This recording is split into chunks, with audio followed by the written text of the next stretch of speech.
السلام عليكم ورحمة الله وبركاته.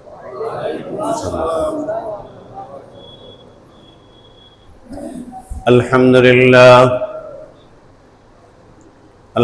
لله نحمده ونستعينه ونستغفره ونؤمن به ونتوكل عليه ونعوذ بالله من شرور أنفسنا ومن سيئات أعمالنا. من يهده الله فلا مضل له ومن يضلله فلا هادي له، ونشهد أن لا إله إلا الله وحده لا شريك له، ونشهد أن محمدا عبده ورسوله صلى الله تعالى عليه وعلى آله وأصحابه وسلم تسليما كثيرا. أما بعد، فأعوذ بالله من الشيطان الرجيم. بسم الله الرحمن الرحيم. إن المتقين في جنات وعيون آخذين ما آتاهم ربهم إنهم كانوا قبل ذلك محسنين. كانوا قليلا من الليل ما يهجعون وبالأسحار هم يستغفرون. وفي أموالهم حق للسائل والمحروم. وفي الأرض آيات للموقنين. وفي أنفسكم أفلا تبصرون. وفي السماء رزقكم وما توعدون. وورب السماء والأرض إنه لحق مثل ما أنكم تنطقون. صدق الله مولانا العظيم وصدق رسوله النبي الكريم، ونحن على ذلك من الشاهدين والشاكرين، والحمد لله رب العالمين. سبحانك لا علم لنا إلا ما علمتنا إنك أنت العليم الحكيم. রব্বুল আলামিনের কোটি কোটি শুকরিয়া আদায় করতেছি, যিনি আমাকে এবং আপনাদেরকে মায়া করে, মহব্বত করে, দয়া করে, ইহসান করে, করুণা করে, ঝামেলা থেকে মুক্ত রেখে, কাজ কাম থেকে ফারেক করে, বিপদ আপদ থেকে হেফাজত করে, খুব রহমতের ছায়াতলে করে, যিনি তার হুকুমকে পুরা করার জন্য নিজ ঘরে এনে আল্লাহর ইবাদতের জন্য কবুল করছেন, তার এই জন্য দিল থেকে কালিমাতুশ শুকর আদায় করি আলহামদুলিল্লাহ। অনেকগুলো কথা বলেছি, রহমত করছেন, দয়া করছেন, মায়া করছেন, মহব্বত করছেন, ইহসান করছেন, ঝামেলা থেকে মুক্ত রাখছেন, বিপদ আপদ থেকে হেফাজত করছেন। কথাগুলো প্রত্যেকটাই কিন্তু গুরুত্বপূর্ণ বিষয়। ইবাদতের জন্য এই সবগুলো ব্যবস্থা করে ইবাদতের জন্য কবুল করা, এটা আল্লাহ পাকের ইহসান ছাড়া আর কিছুই না। আল্লাহ রব্বুল আলামিন যাদেরকে আল্লাহ পাক জান্নাত দিবেন, যাদেরকে আল্লাহ পাক সুবহানাহু ওয়া তাআলা পছন্দ করেন, মায়া করেন, তাদেরকে আল্লাহ তাআলার হুকুমকে পুরা করার জন্য রাস্তা করে দেন, সুযোগ করে দেন। আল্লাহ পাকের দরবারে আসার জন্য সে যে আগাইতে থাকে তার জন্যই আল্লাহ রাস্তা খুলে দেন। যে আগাইতে চায় না তার জন্য রাস্তা খোলে না, যে আগাইতে চায় তার জন্যই রাস্তা খোলে। আল্লাহ বলেন, والذين جاهدوا فينا لنهدينهم سبلنا وإن الله لمع المحسنين। সূরা আহজাবের শেষ আয়াত আল্লাহ কত সুন্দর করে বলে দিতেছেন। এই আয়াতের দিকে লক্ষ্য করলে আমরা আমাদেরকে চিনতে পারবো আল্লাহ কত মায়া করেন আমাদেরকে। এই আয়াতে কারিমার মধ্যে আল্লাহ তাআলা বলেন ওয়াল্লাযীনা জাহাদু, যারা আমার কাছে আসার জন্য চেষ্টা করে, কোশিশ করে, মেহনত করে, পরিশ্রম করে আমার কাছে আসার জন্য। ওয়াল্লাযীনা জাহাদু ফীনা, সূরা আহজাবের শেষ আয়াত। সূরা রুমের আগের সূরা, সূরা আহজাব 21 নম্বর বার। ওয়াল্লাযীনা জাহাদু ফীনা, আল্লাহ বলেন যে আমার কাছে আসার জন্য চেষ্টা করে, মেহনত করে, পরিশ্রম করে। পরিশ্রম লাগবে। এই যে আসছেন, কত আগ থেকে প্রস্তুতি নিছেন, গোসল করছেন, নিজেদের হাজত পুরা করে তারপরে আস্তে ধীরে মসজিদের দিকে আসতেছেন। এই যে কষ্ট, এই যে মেহনত, এই পরিশ্রম, আল্লাহ বলেন যে এই নিয়ত করা শুরু করে, তারপরে তার জন্য চেষ্টা শুরু করে দিয়েছেন, লানাহদিয়ান্নাহুম সুবুলানা, আমার দিকে আসার যত রাস্তা আছে সব রাস্তা আমি খুলে দিব। কোন দিক দিকে বাধা আসবে না, বিপদ আসবে না, রহমত আসবে, কোনো পেরেশানি আসবে না, কোন রকমের কোনো অসুবিধা হবে না, ঝামেলা হবে না, বিপদ হবে না। সব রকমের যত রকমের রুকাউট আছে সব থেকে হেফাজত করে আমার দিকে আমি তোমাকে রাস্তা দেখাই নিয়ে আসবো। যাদের চেষ্টা ছিল আগে আসার, তাদেরকে আল্লাহ তাআলা আগে পৌঁছে দিয়েছে। যে যেইভাবে চেষ্টা করতেছে সে সেইভাবেই তার রাস্তা পাইতেছে। এজন্য আল্লাহ বলেন ওয়াল্লাযীনা জাহাদু ফীনা, যেই লোকটা আমার দিকে আসার জন্য, যে বান্দাটা আমার দিকে আসার জন্য রাস্তা খুলতেছে, চেষ্টা করতেছে, শুরু হয়ে গেছে। লানাহদিয়ান্নাহুম সুবুলানা, একটা রাস্তা না, আল্লাহ বলেন যত রকমের রাস্তা আছে আমার দিকে আসার, যত প্রকারের রাস্তায় ধোঁকা আসার কথা, বিপদ আসার কথা, অসুখ বিসুখ আসার কথা, আমি সব বন্ধ করে দিয়ে তোমাকে সোজা আমার কাছে নিয়ে আসবো। কেন? ওয়া ইন্নাল্লাহা লামাআল মুহসিনিন, যারা নেক আমল করবে, যারা ভালো কাজ করবে, যারা ভালো কাজের ইরাদা করবে, ইচ্ছা করবে আমাকে খুশি করার জন্য, এই মুহসিনিন মুমিনিন যারা আছে তাদের সাথে আমি আল্লাহ হয়ে যাই। ওয়া ইন্নাল্লাহা লামাআল মুহসিনিন, নিশ্চয়ই আল্লাহ নেককারদের সাথী হয়ে যান, নেককারদের সাথেই আছেন। যেহেতু আল্লাহ আমাদের সাথে আছে, সুতরাং আল্লাহর ইবাদত করতে আমাদের আর কোনো কষ্ট নাই, বিপদ নাই, মুসিবত নাই, দুঃখ নাই, কোন রকমের বাধা নাই। আল্লাহ পাক অত্যন্ত সহজভাবে আল্লাহর ঘরে আল্লাহ পৌঁছায় দিতেছে। আমাদের চেষ্টা আছে না নাই? আলহামদুলিল্লাহ, চেষ্টা আছে বলেই আমরা পৌঁছে গেছি আল্লাহর ঘরে। আল্লাহ আমাদের সাথে আছে। আমি গত শুক্রবার দিন আপনাদের সামনে যে আয়াতগুলো তেলাওয়াত করছিলাম, আজকে আয়াতগুলো তেলাওয়াত করছি, যে হাদিসটা পাঠ করছিলাম, 5টা বিষয়ের উপরে, যে 5টা কাজ করলে জান্নাত পাওয়া যাবে, জান্নাত তাদের জন্য অপেক্ষমান, ওই 5টা বিষয় আলোচনা করেছিলাম। আল্লাহ পাক জান্নাত দিবেন ওয়াদা করছেন। ইন্নাল মুত্তাকিনা ফি জান্নাতিন ওয়া উয়ুন, আল্লাহ তাবারক ওয়া তাআলা ইন্না শব্দ ব্যবহার করে, নিশ্চয়ই, আল্লাহর কথার মধ্যে কোনো সন্দেহ নাই। তারপরেও আল্লাহ গুরুত্ব দিয়ে বলতেছেন, তাকিদ দিয়ে বলতেছেন, ইন্না, নিশ্চয়ই, মুত্তাকিন যারা হবে, যারা আল্লাহর ভয় যাদের মধ্যে আছে, তাদেরকে আল্লাহ তাবারক ওয়া তাআলা জান্নাতের মধ্যে, বাগানের মধ্যে আল্লাহ রাখবেন, এমন বাগান যেখানে নহরগুলো জারি আছে।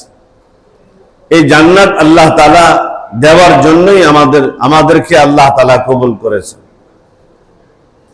শর্ত একটাই, যে আল্লাহকে খুশি করার জন্যই ইবাদত করা।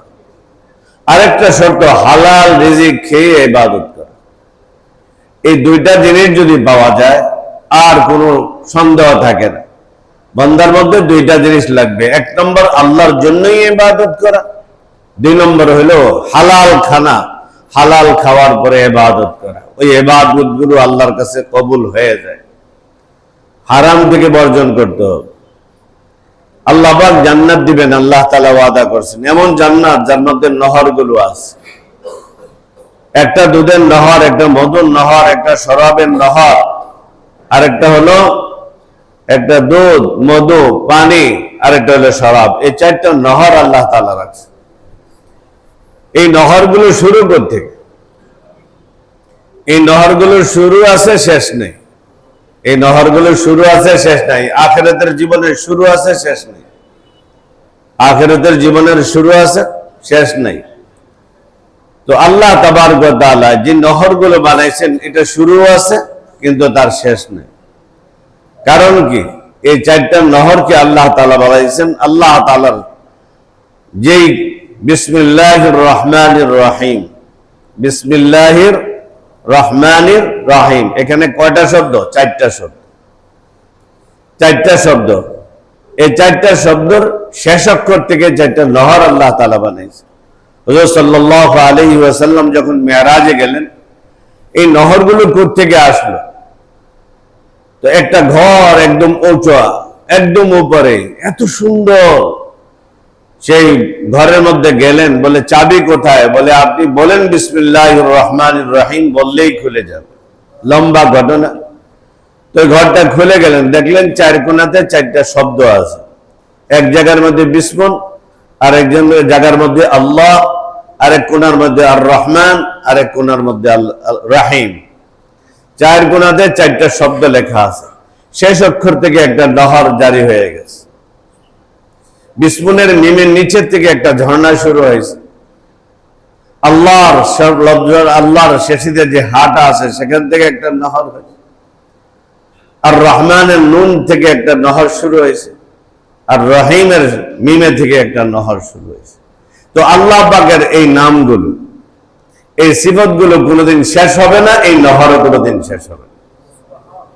এই জন্য বলা হয় খালিদিনা ফিহা ইন্নাল্লাযীনা আমানু ওয়া আমিলুস সালিহাতি কানাত লাহুম জান্নাতুল ফিরদাউসি নুজুলা খালিদিনা ফিহা।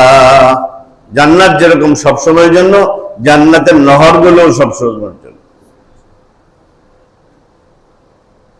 আল্লাহ পাক সুবহানাহু ওয়া তাআলা এই নহর কখনো শেষ হবে না। জান্নাতে গেলে এই নহরগুলো থেকে আপনি যখনই মনে চায়, যা মনে চায়, তখনই তা পান করবেন। আর পান করা, খানা পিনা যা চান, ওয়ালাকুম ফিহা মা তাশতাহি আনফুসুকুম ওয়ালাকুম ফিহা মা তাদউন, যা চাইবেন তা পাইবেন, যা চাইবেন তা পাইবেন। অনেক মহিলারা জিজ্ঞাসা করে, হুজুর পুরুষদের জন্য তো হোর রাখা আছে, বারবার বলা হয়, মেয়েদের জন্য কি রাখা আছে? মেয়েদের জন্য কি রাখা আছে এরা জানতে চায়।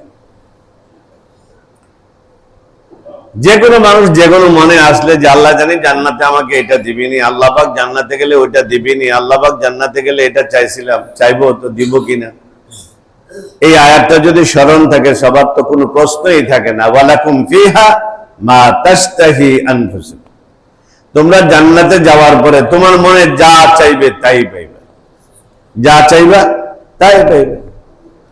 এখানে তো আল্লাহ নির্দিষ্ট করে দেয় নাই এগুলো দিব এগুলো দিব না। জান্নাতে যাওয়ার পরে আপনার মনে যা আসবে তাই দিব। এখন কোন মেয়ে যদি নিজের স্বামীকে চায় তো স্বামীকে পাইবে, আর এই স্বামীকে না চায় অন্য স্বামীকে চায়, তো যদি এরকম জেহানে আসে তো আল্লাহ দিবে। আল্লাহ বলছে যা চাইবা তা দিবা। বাকি জেহানের মধ্যে এমন কিছু আসবে না, তার দুনিয়ার স্বামীকে সে তালাশ করে। তো দুনিয়ার স্বামীকে সে তালাশ করে। দুনিয়ার স্বামী এমন স্বামী যে আল্লাহ তাবারক ওয়া তাআলা কোনো মেয়েকে যদি সেজদা করার হুকুম দিতেন তাহলে স্বামীকে সেজদা করার হুকুম দিতেন। এত বড় গুরুত্বপূর্ণ স্বামী। এই জন্য স্বামী সে যদি 70টা হুরও পায়, কিন্তু সবচেয়ে বড় সর্দার হবে কে? নিজের দুনিয়ার স্ত্রী। বুঝা আসছে কথা?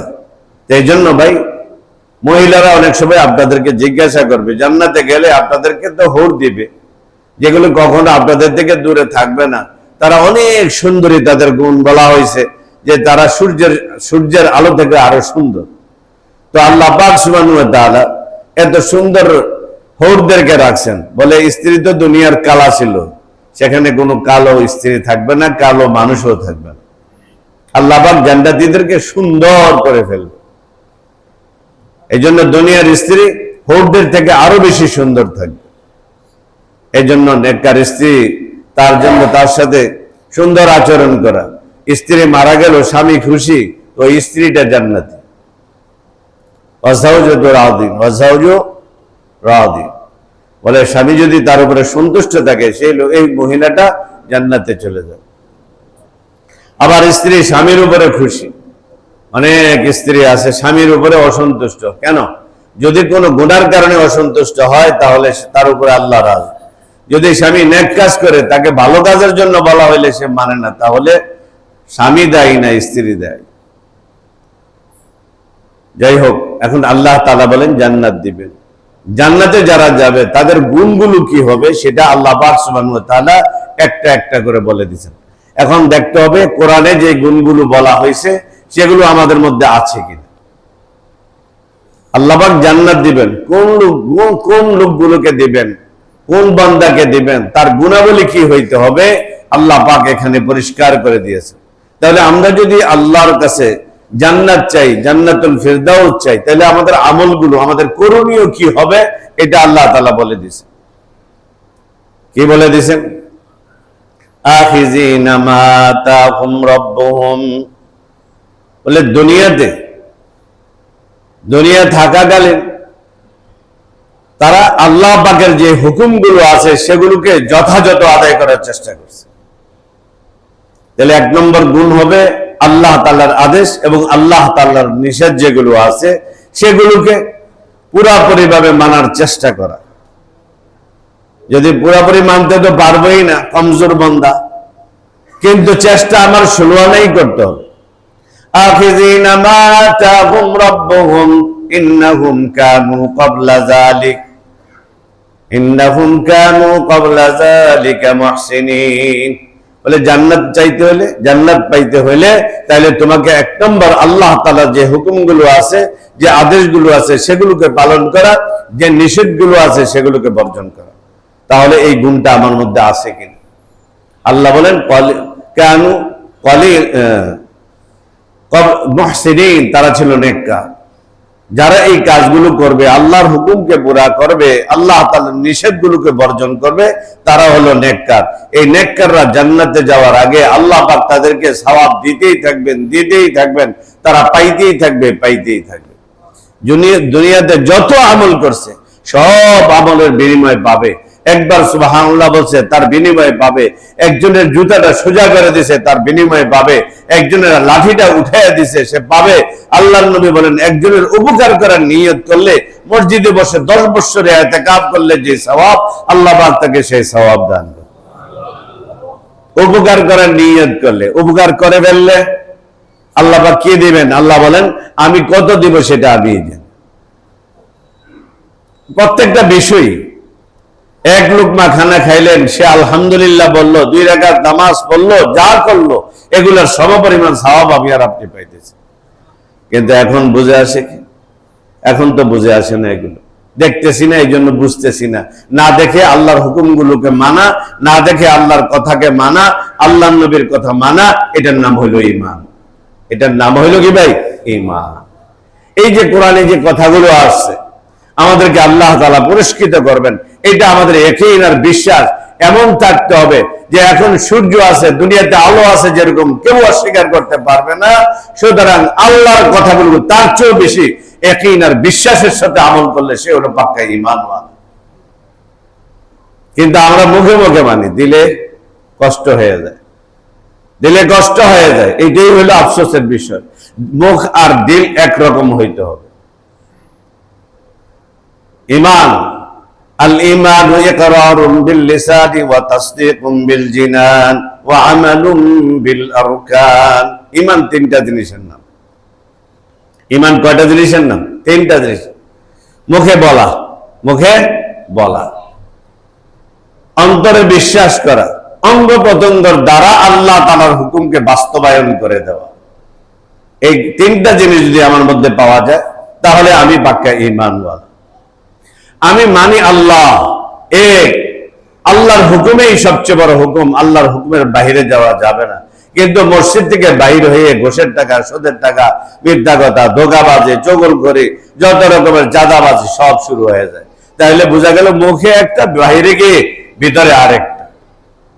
মুখে বলতেছে আল্লাহর সামনে ইয়াকা না'বুদু ওয়া ইয়াকা নাস্তাঈন, আল্লাহ আপনারই ইবাদত করব, আপনার কাছ থেকে নিব। বাইরে গিয়ে দেখা যায় অন্যরকম অবস্থা, অনেকে আছে মসজিদে এত সুন্দর আল্লাহর সামনে বলে সবকিছু বললো যে আল্লাহ আপনারই ইবাদত করবো, আপনার কথাই মানবো, বাইরে গিয়ে আস্তে করে সাইডে দেয়া একটা দিয়াশলাই দিয়া মেসের কাটে দিয়ে সিগারেট ধরায়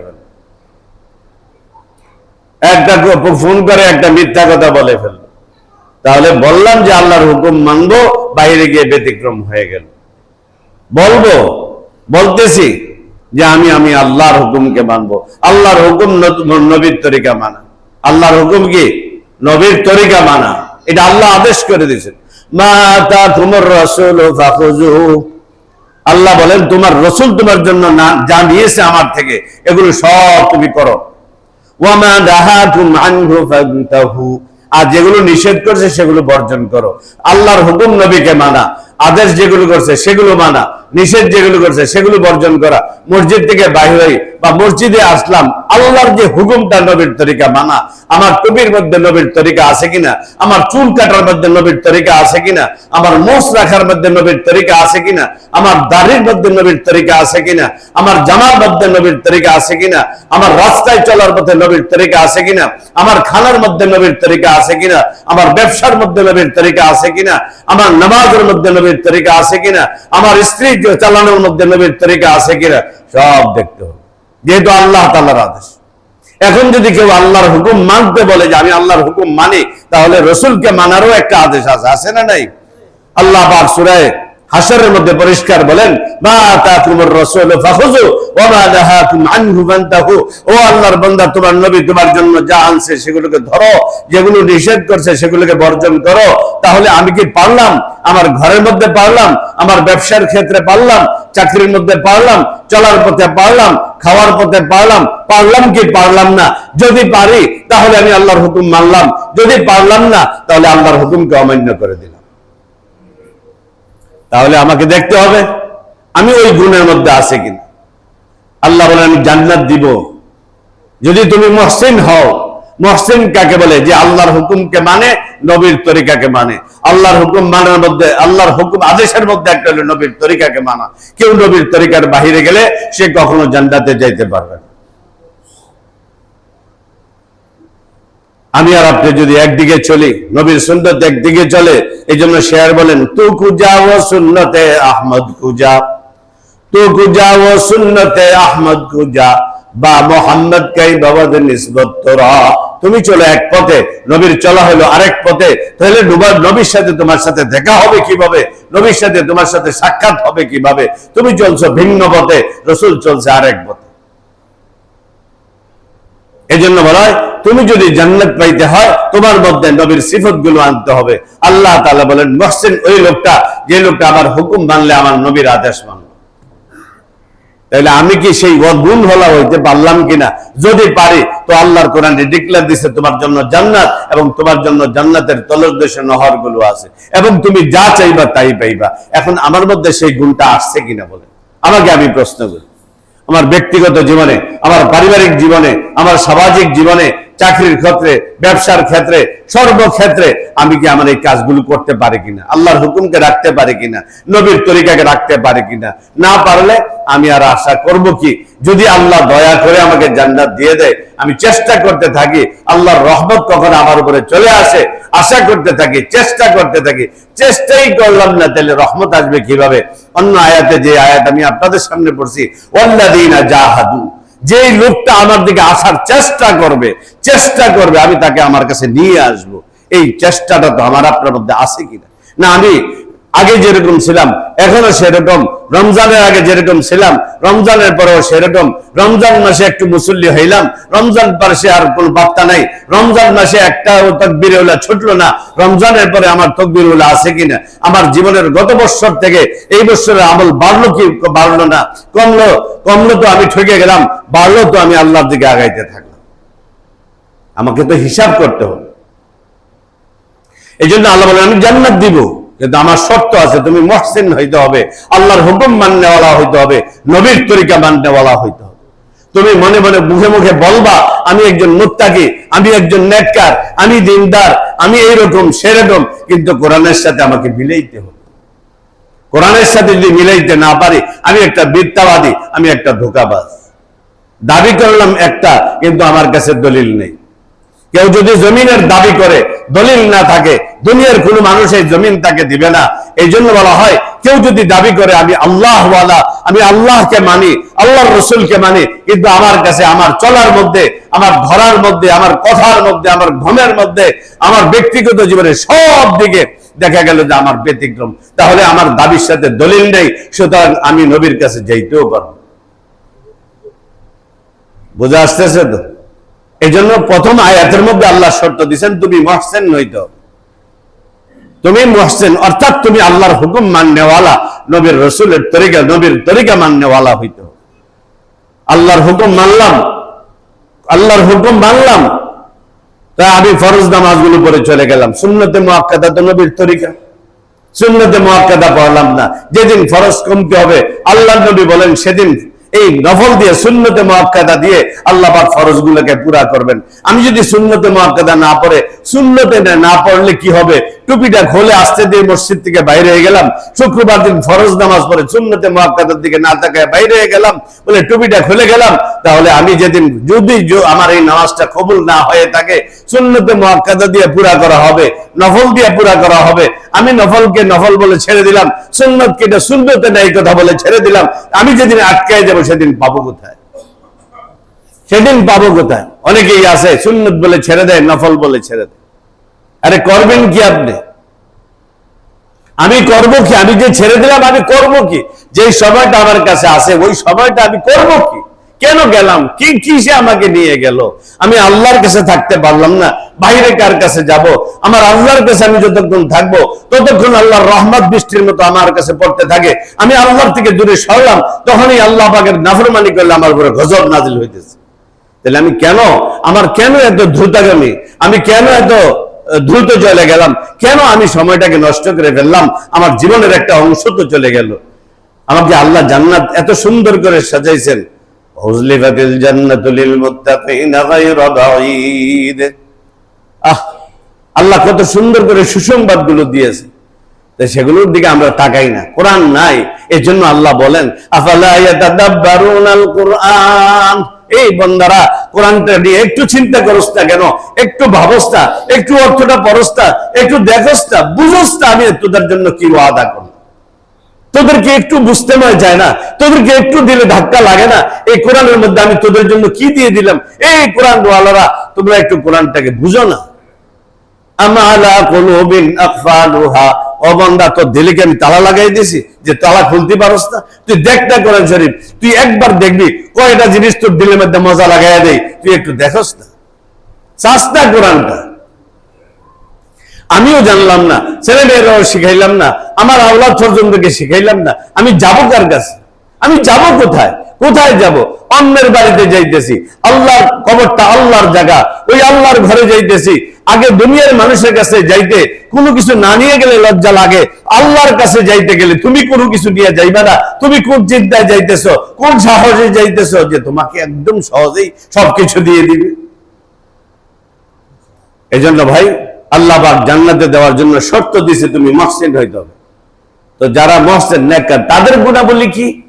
কানু কালিলাম মিনাল লাইলি মা ইয়াহজাউন, রাতে অল্প সময় ঘুমায়, বেশি সময় নামাজ পড়ে, অল্প সময় ঘুমায়, বেশি সময় আল্লাহর ইবাদত করে, তেলাওয়াত করে, নফল পড়ে, ইবাদত করে, জিকির করে, দুরূদ শরীফ পড়ে, তাসবিহ তাহলিল পড়ে, সুন্দর আমলগুলো করতে থাকে, বলে এরা হইল মুহসিন, এরা হইল নেককার। তাহলে আমি আমার রাত্রের কতটা সময় আমি আল্লাহর ইবাদত করলাম, কতটা সময় মোবাইল দেখলাম, বেদরকারি জিনিস দেখলাম, গুনার জিনিসে ধাবিত হইলাম। আল্লাহ না করে গৈরাত্রে মারা গেলে আমি মোবাইল গুনার কাজ করতে করতে দুনিয়া থেকে গেলাম, তাইলে কি আমার জন্য জান্নাত অপেক্ষা করবে? তাইলে কি আল্লাহ আমাকে জান্নাত দিবে? আল্লাহকে প্রশ্ন করবে না? ঘুমটা আমার, রাত্রটা আমার, শরীরটা আমার, চোখটা আমার, হাতটা আমার, সব আমার, কিন্তু তুই করলি কি? কার জন্য তুই এগুলো করলি? আমার কথা তোর মনে পড়লো না? এই জন্য ভাই, এসার পরে অনেক সময় নষ্ট করে 12টা 1টার আগে ঘুমায় না, বিশ্বের সংবাদ, বিভিন্ন আজে বাজে জিনিস দেখে, নাটক দেখে, এই দেখে, নিজেও দেখে, পরিবারও দেখে, বাচ্চারাও দেখে, সব দেখে, কোনো ভয় নাই। নিজের স্ত্রীর জবাব দিতে হবে, সন্তানের জবাব দিতে হবে। কুল্লুকুম রাইন ওয়া কুল্লুকুম মাসউলুনা আন রিআয়াতি। তোমাকে আল্লাহ রাখাল বানাইছে, তোমার স্ত্রীর রাখাল, তোমার সন্তানের রাখাল, ভাই বোনেদের রাখাল। তুমি কি রাখালের দায়িত্ব পালন করতেছো? বলো, তাদেরকে তুমি কি হেফাজত করতেছো? তাদের হাতে গুনার লাঠি দিয়ে দিলা, গুনার চাবিকাঠি দিয়ে দিলা, না আল্লাহর কালামকে শিখাইলা? তোমার ঘরে তুমি তেলাওয়াত করো, বাচ্চারা তেলাওয়াত করবে, তোমার স্ত্রী তেলাওয়াত করবে, তো দোয়া করবে।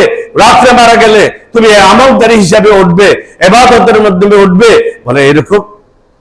কিন্তু তোমার ঘরে তুমি কি করতেছো? রাত্রে ঘুমাইবার আগে তোমার কাছে রহমতের কোন চাবিকাঠি আনতেছো না। এই জন্য অনেক বান্দারা আছে রাত্রে ঘুমাইবার আগে ছেলে মেয়েদেরকে বলে তুমি মুলুক পড়ো, আমি মুলুক পড়ি, স্ত্রী মুলুক পড়বে, সব মিলে তারপরে দোয়া করবে। ওই ঘরটা কি কোনোদিন অশান্তি হবে? ওই ঘরে কোনোদিন বিপদ চাপবে? হইতেই পারে।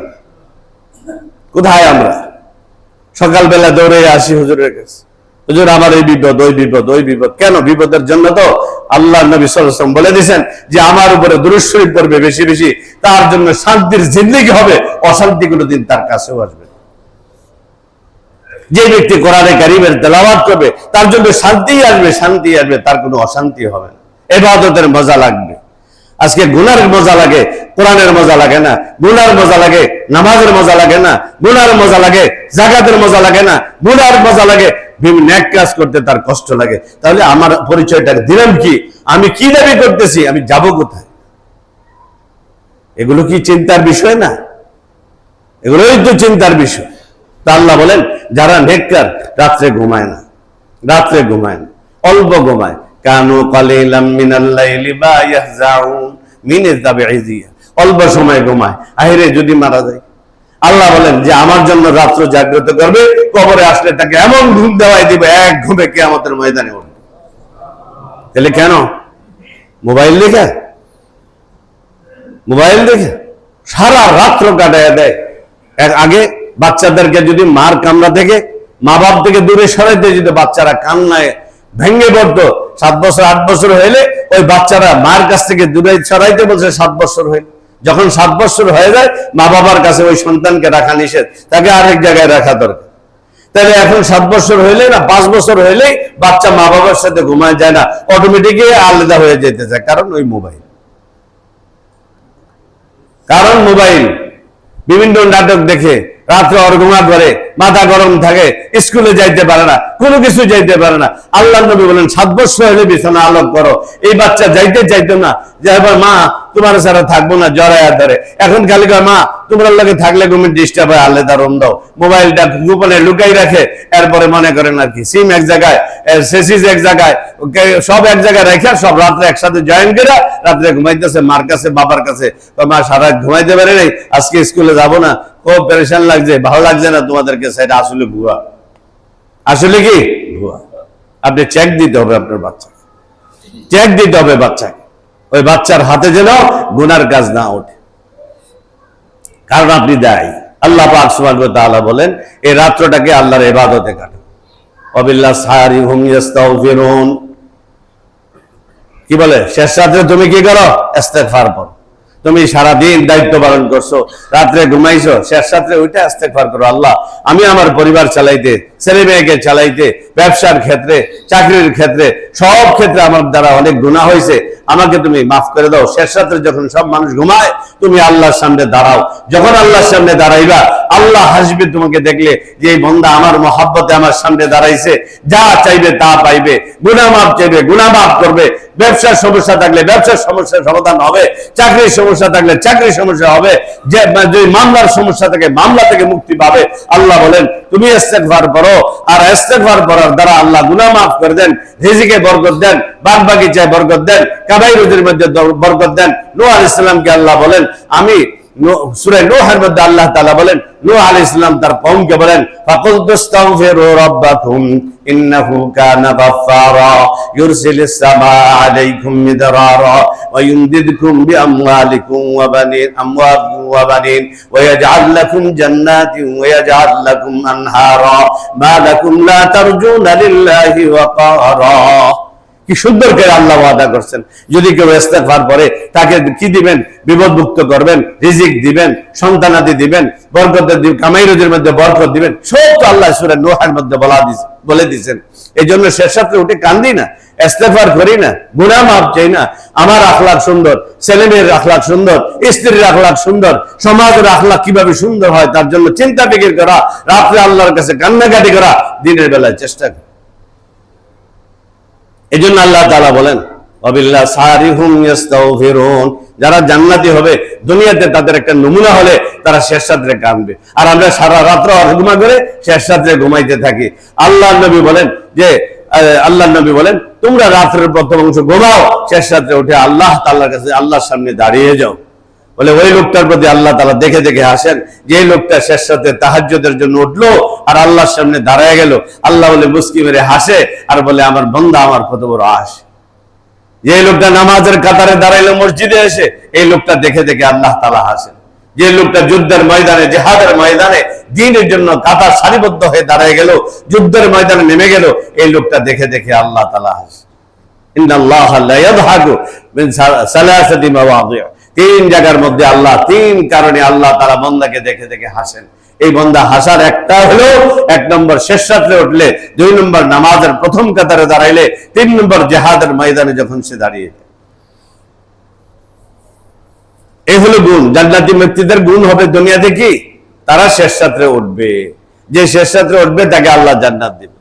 ওয়াফি আমওয়ালিহিম হাক্কুল লিসাইলি ওয়াল মাহরুম, আরেকটা তাদের গুণ থাকে।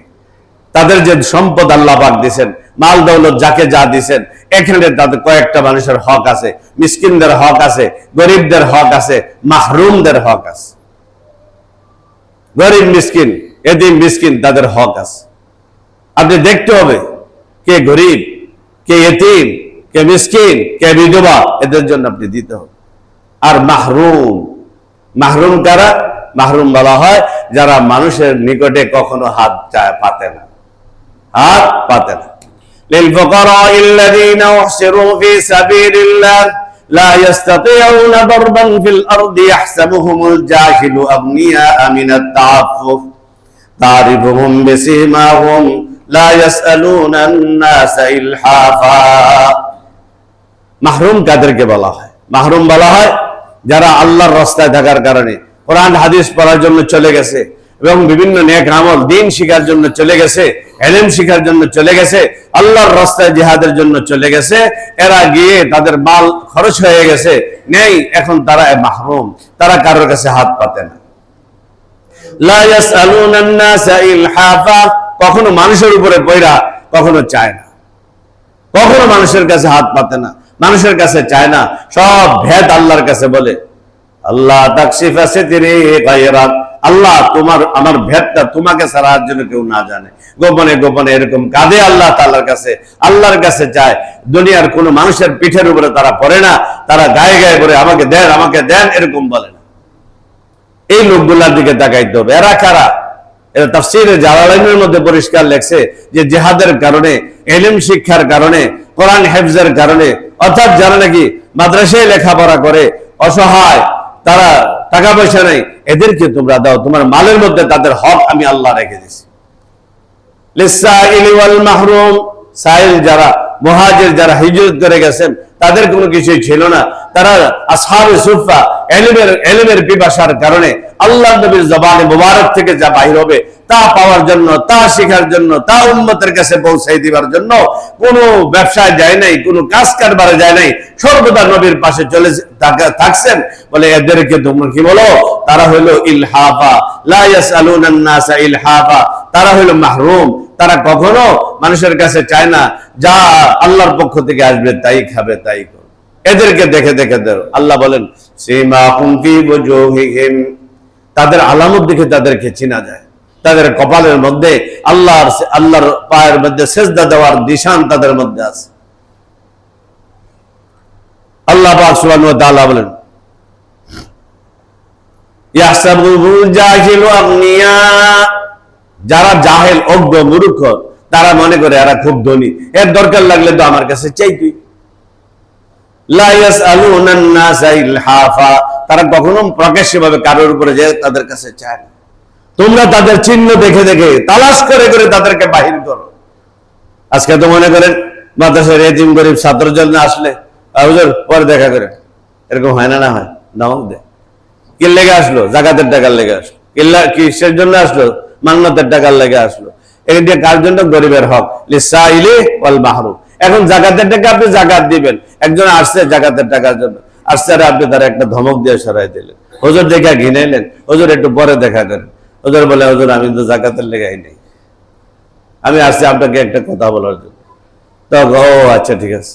হুজুর দেখলেই মনে করে রমজান মাসে না জানি জাকাতের টাকার লেগে আসছে। আসলে আপনার উপকারের জন্য আসছে। যে হকটা আপনার মালের মধ্যে আছে সেই মালটাকে নিয়ে গরিবের জন্য খরচ করার জন্য আসছে। সুতরাং আপনি তাকে ধমক দিলেন, সরাই দিলেন, ঘৃণা করলেন, কেউ দেখলো না, দেখতেছে কে? আল্লাহ। আল্লাহ তাআলা বলেন, কওলুম মারুফুন ওয়া মাগফিরাতুন খায়রুম মিন সাদাকাতিন ইয়াতবাউহা আযা। ও আমার বান্দারা, শোনো শোনো, তুমি দান করবা না, দান করবা না, তুমি ধমক দিও না, তুমি ধমক দিও না, ঝেড়কানি মেরো না, তুমি নরম ভাষায়, ভদ্র ভাষায়, সুন্দর মিষ্টি ভাষায় তাকে দিয়ে দিলে তোমার দান করার চেয়ে উত্তম সওয়াব তুমি পেয়ে যাবে। না ছিটকাইলে বিপদ আছে। আল্লাহ তাআলা বলে দিয়েছেন, তাইলে আমি আর আপনি আমার যাকাত দিতে, আমার সদকা দিতে, আমার ফিতরা দিতে, আমার মান্নত দিতে আমার যেন দিলের মধ্যে কষ্ট না আসে। এটা হলো মুহসিনিনদের একটা আলামত, জান্নাতীদের একটা আলামত। দুনিয়াতে তারা এই কাজগুলো যারা করবে তাদের জন্য আল্লাহ পাক জান্নাত রাখছে। আমি আর আপনি আমার দিলের অবস্থাটা আমি জানি, আমারটা আমি জানি, আপনারটা আপনি জানেন। আপনি কাউকে দিতে গেলে যদি আপনার দিলে সংকোচ হয়, আর আল্লাহ তাআলা যদি কিয়ামতের দিন বলে আমি দিতে তোমাকে কোনোদিন চিন্তাও করলাম না, তোমার চাওয়া ছাড়া তোমাকে আমি এত দিলাম, তোমার কাছে যখন চাইলে তুমি কেন নাক উল্টাইলা, তুমি কেন তোমার ঠোঁট উল্টাইলা, তোমার ভাষা কেন পরিবর্তন হইলো, আমি তো তোমার উপর রাগ হই নাই, আমি তো তাদের হক সহ তোমাকে দিয়ে এত পয়সাওয়ালা বানাই দিলাম, আমি তো তাদের হক দিয়ে তোমাকে, এতজনের হক দিয়া, 8 প্রকারের মানুষের হক দিয়া তোমাকে ধনী বানাই দিছি, 8 জনের হক দিতে তোমার এত কষ্ট লাগে কা? করো নাকি? ইন্নামাস সাদাকাতু লিল ফুকারাই ওয়াল মাসাকিন, এখানে 8 প্রকারের মানুষের কথা আল্লাহ পাক ঘোষণা করেছে। এদের হক আমার আপনার উপরে দিয়ে দিয়েছে। আমি দেখতেছি আমার এত টাকা, কিন্তু দেখতে হবে এখানে বন্টন আছে, 8টা বন্টন আছে, এরপর অতিরিক্ত বন্টন আছে। তাইলে এই বন্টন গুলো কাকে, কার কার জিনিসগুলো আমার কাছে দিয়ে আমাকে জিম্মাদার বানিয়ে দিছে, কিয়ামতের দিন আল্লাহ বলবেন কোন পথে কামাই করছো, কোন পথে খরচ করছো, আমার হুকুম মতো করছো না কার মতো করছো। তাহলে আটকাবো কি আটকাবো না, চিন্তা করতে হবে। আল্লাহ বলেন লিসাইলি ওয়াল মাহরুম, তোমার সম্পদের মধ্যে সাইল, ভিক্ষুক যারা যারা তোমার কাছে চায়, সত্যিকারের ভিক্ষুক, অনেক ধোঁকাবাজ আছে, আমাকে জেনে শুনে কাজ করতে হবে।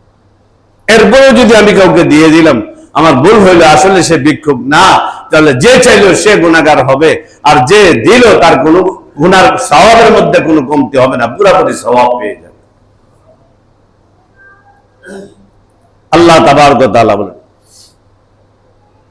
ইন্নাল মুত্তাকিনা ফি জান্নাতিন ওয়া উয়ুন আখিদিনা মা আতাহুম রাব্বুহুম ইন্নাহুম কানু ক্বাবলা যালিকা মুহসিনিন কানু ক্বালিলাম মিনাল লাইলি মা ইয়াহজাউন ওয়া বিল আসহারি হুম ইস্তাগফিরুন ওয়া ফি আমওয়ালিহিম হাক্কুল লিস-সাইলি ওয়াল মাহরুম। এগুলো হলো গুণ। তারপরে আল্লাহ পাক আরো বুঝাইতেছে আমাকে আপনাকে, ওয়া ফিল আরদি আয়াতুল লিল মুকিনিন। তুই তোকে অত বড় মনে করতেছ, শোন শোন, তুই আমাকে চিনস না, একটু তুই চিন্তা কর। ওয়াফিল আরদি আয়াতুল লিল মুকিনিন, মুমিনদের জন্য, ঈমানওয়ালাদের জন্য আল্লাহ পাক কতগুলো নিদর্শন জমিনের মধ্যে রাখছে। তোরা আমার নামে দিতে তোর এত কষ্ট লাগে, আমাকে দিতে এত কষ্ট লাগে, একটু জমিনের দিকে তাকা, নিদর্শন দেখ। ওয়া আয়াতুল লাহুমুল আরদুল মাইতা আহইনাহা ওয়া আখরাজনা মিনহা হাববান ফামিনহু ইয়াকুলুন।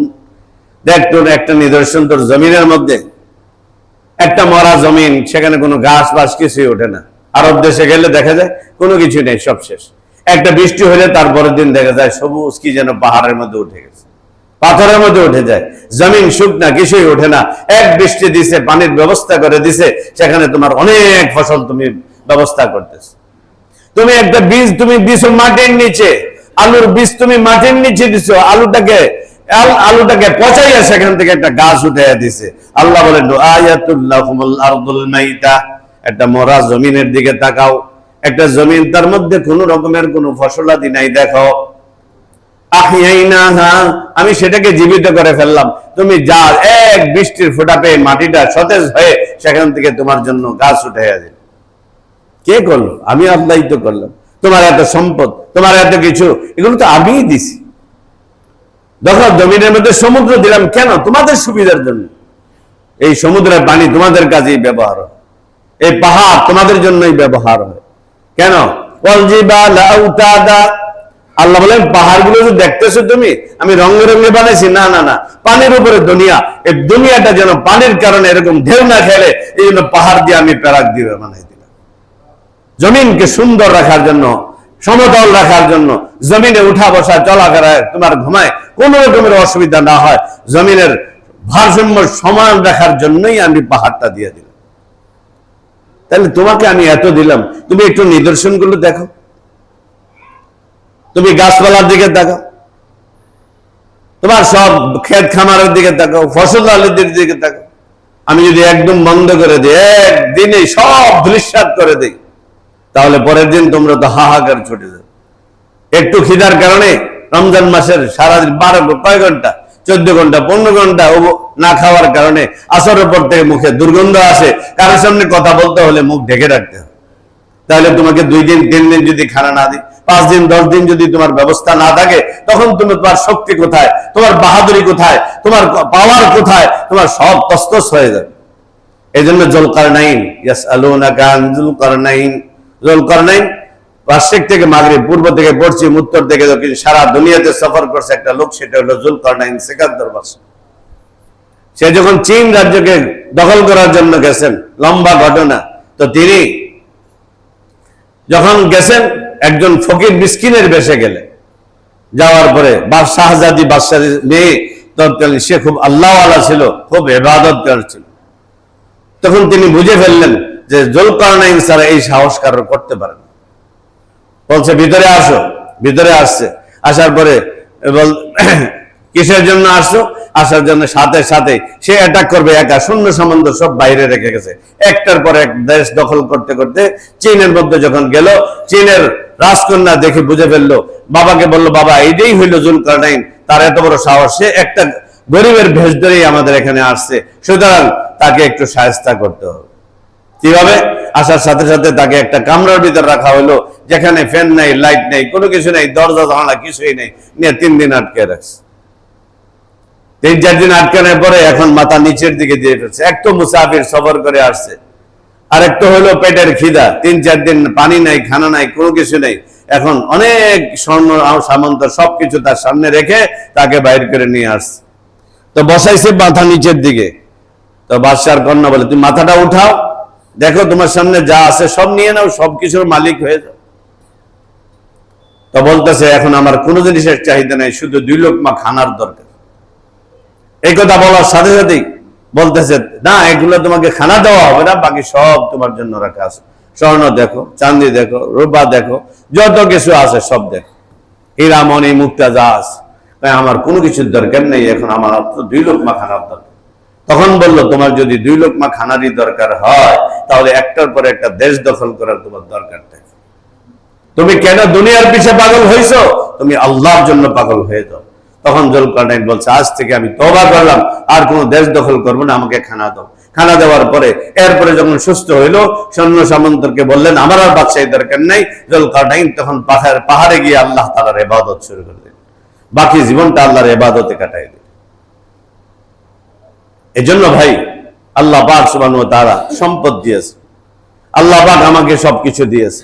আমার এই শরীর, আমার এই চোখ, আমার চোখে কত পানি, সব পানি একবারে দিলে চোখের ওজন বেড়ে যেত, পরিমাণ চোখে পানি আসতেছে, জিহ্বাতে পানি আসতেছে, কি সুন্দর আমার আপনার খানার লালাট পরিমাণ মতো আসতেছে। মুখের মধ্যে সেভের পরিমাণ থুতুর পরিমাণ বাড়াই দিলে মুখের মজা থাকে না। মুখের মধ্যে যদি নাকি শুকিয়ে দেয় থুতু, তারপরে আমার খানা গলার ভিতরে যায় না, আটকে যায়। আমি কি চিন্তা করছি আমি কেন বাহাদুরি করি, কার জন্য করি? আমার আল্লাহ কি আমাকে সব নিয়ামত দেয় নাই? এই জন্য আল্লাহ বলেন, ওয়াফি আনফুসিকুম, তোমার জাতের দিকে, তোমার দিকে তুমি এবার তাকাও। তোমার চোখের দিকে তাকাও, পানি আছে কিন্তু পানি ভরপুর দেই না। তোমার শ্বাস প্রশ্বাসের দিকে তাকাও, কত অক্সিজেন নিতেছো, তোমার সেখানে কোনো বোঝা নাই। অক্সিজেনের বোতল তোমার পিঠের উপরে উঠাই দেই নেই, তুমি অক্সিজেন নিয়ে চলতেছো। তুমি কার্বন ডাই অক্সাইড ছাড়তেছো, পাহাড় গাছপালায় খাইতেছে, তোমার সেখানে কোনো কি নাই, তোমার কোনো কষ্ট নেই। একদিনে কত লক্ষবার তুমি শ্বাস প্রশ্বাস তুমি নিতেছো, তোমার জন্য কোনো কি নেই, কোনো কষ্ট হইতেছে না। তো তোমার দিকে তুমি একটু তাকাও না। তুমি কেন দুনিয়াতে তুমি এত উদাসীন? তুমি কেন দুনিয়ার মস্ত হয়ে গেছো? দুনিয়ার শান শৌকত, দুনিয়ার লৌকিকতা, দুনিয়ার সবকিছুর কারণে তুমি পাগল হয়ে গেছো। ওয়াফি আনফুসিকুম আফালা তুবসিরুন। এই রে বল্লা, তুই দেখ না তোর দিকে তুই দেখ, তোরে আল্লাহ তাআলা কিসের জন্য বানাইছেন? তুই করতেছস কি? তোরে কে দিল? তুই কি দিলি আমার জন্য? আমাকে আল্লাহ কি দিয়েছেন? আমি আল্লাহর জন্য কি দিতেছি? আমার জন্য 24 ঘন্টা, 1 ঘন্টা আল্লাহর জন্য দেওয়ার জন্য বলছে, 23 ঘন্টা আমার কারণে আমি ব্যবহার করি। তাহলে আমি 1 ঘন্টা সময় আল্লাহর দেই না? আমার মতো নিমক হারাম, আমার মতো গাদ্দার, আমার মতো বেঈমান আর কি আছে? 24 ঘন্টার মধ্যে 23 ঘন্টাই আমার ফজরের নামাজ 15 মিনিট, জোহরের নামাজ 15 মিনিট, মাগরিবের নামাজ 7 মিনিট, এশার নামাজ কয় মিনিট, আসরের নামাজ কয় মিনিট, সব মিলে 1 ঘন্টা সময় তোর কাছে আমি চাই না? 1 ঘন্টা সময় যদি তোর লাগে, 23 ঘন্টা তুই ব্যবহার করলি, 1 ঘন্টা আমার জন্য সেজদা দিতে আসলি না, 1 ঘন্টা আমার দরবারে হাজিরি দিলি না, তো তুই আমার খাস বান্দা না তুই আমার সাথে গাদ্দারি করতেছস? বল, তুই গাদ্দারি করবি দুনিয়াতে, তোর জন্য আমার কবরে শাস্তির জায়গা বানাই দিব। তুই আমার সাথে দুনিয়াতে আমার জন্য পাগল থাকবি, তো তোর জন্য আমি 1 ঘন্টা সময়ের কারণে তোর জন্য বিনা হিসাবে জান্নাতে যাওয়ার ব্যবস্থা করে দিই। আল্লাহ পাক আমাদেরকে বুঝার তৌফিক দান করুন। এই কথাগুলো আল্লাহ বলেন জান্নাত দিব, কিন্তু শর্ত আছে। আল্লাহ পাক আমাদেরকে বুঝার তৌফিক দান করুন। ওয়া মা আলাইনা ইল্লাল বালাগ ওয়া আখিরু দাওয়ানা আলহামদুলিল্লাহি রাব্বিল আলামিন।